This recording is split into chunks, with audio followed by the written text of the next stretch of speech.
Hello and welcome to the second episode of Pen Advice.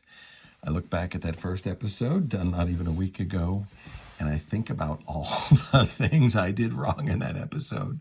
Some things I didn't even notice, such as the vertical video that I did just because I wanted to get it done fast and not be fussy. I'm certain this video is going to have plenty of similar issues I look back at, but incremental improvement is good. Today, we're going to review the Pilot Bravo pen. And the interesting thing about the Pilot Bravo pen is that it really is in that middle ground between a widely available pen that you can get in a lot of outlets and a lot of stores and a lot of places, and something that's a little more of a specialty pen. One of the things you'll find out as you get into pens at all is that there are the mass market pens sold in major retailers, and then there are ones that are in slightly more specialized locations, and then there are ones where you might have to go to another country or deal with a store that brings pens in that aren't typically available in a given market. And forgive me for being US-centric in my description here of certain pens that aren't as common in the US market. Pilot's in between. It's in a whole bunch of stores in the US, but it's not a every outlet, every store you'll go to kind of a pen. But I recommend it highly. It's got a lot of features that you might want to know about. So the first thing we're going to talk about with the Pilot Bravo is the idea that it's got a porous point. A porous point is sometimes known as a felt tip.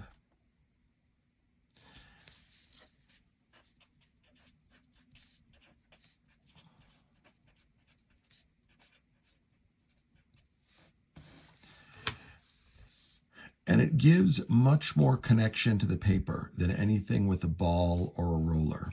And that friction can help people be a little more expressive in their writing. The other thing about this broad 1.0 felt tip is that it really lets you lay down a thick line, which is good for emphasis, but it's also good if you want to do other kinds of mark making. See these dots, lines. Now shading might be a little bit tougher because it's hard to vary the line weight. If you notice, this is kind of an on-off as I lift up here. But it's also got pretty good ink flow. So on porous or felt point pens, one of the common drawbacks is that the ink supply isn't robust enough to keep it from becoming a thinner line, that when you make a line, is it dark at the beginning and at the end in equal measure. And part of that comes from the ink supply. Now you'll notice this little window shows you how much ink is inside. There's a good volume of liquid ink, which addresses another issue with porous point pens, is that they use quite a bit more ink than ballpoint and some other types of pens. Let's talk a little bit about the pros and cons of this pen. First one, expressive writing. Really gives you a chance to engage with what you're doing, and you just feel that sense of connection to the paper and control. It's very good. Mid-tooth paper is where a pen like this shines, where that it can grip a little bit, but not necessarily super high tooth or rough paper where you might have some difficulties. You can write or draw. This is really a great pen for art, but it's also nice for writing, although not as easy to write small, fine letters, much better suited to write big, bold strokes, which is kind of nice if you're taking general notes or completing note cards. And then the last thing I'll mention on the pro side is the anti-dry feature. This nib is made to not dry out if you leave it uncapped. And there's some sort of combination with the material and the ink where that it'll dry a little bit. I really haven't had the heart to let one dry out on purpose.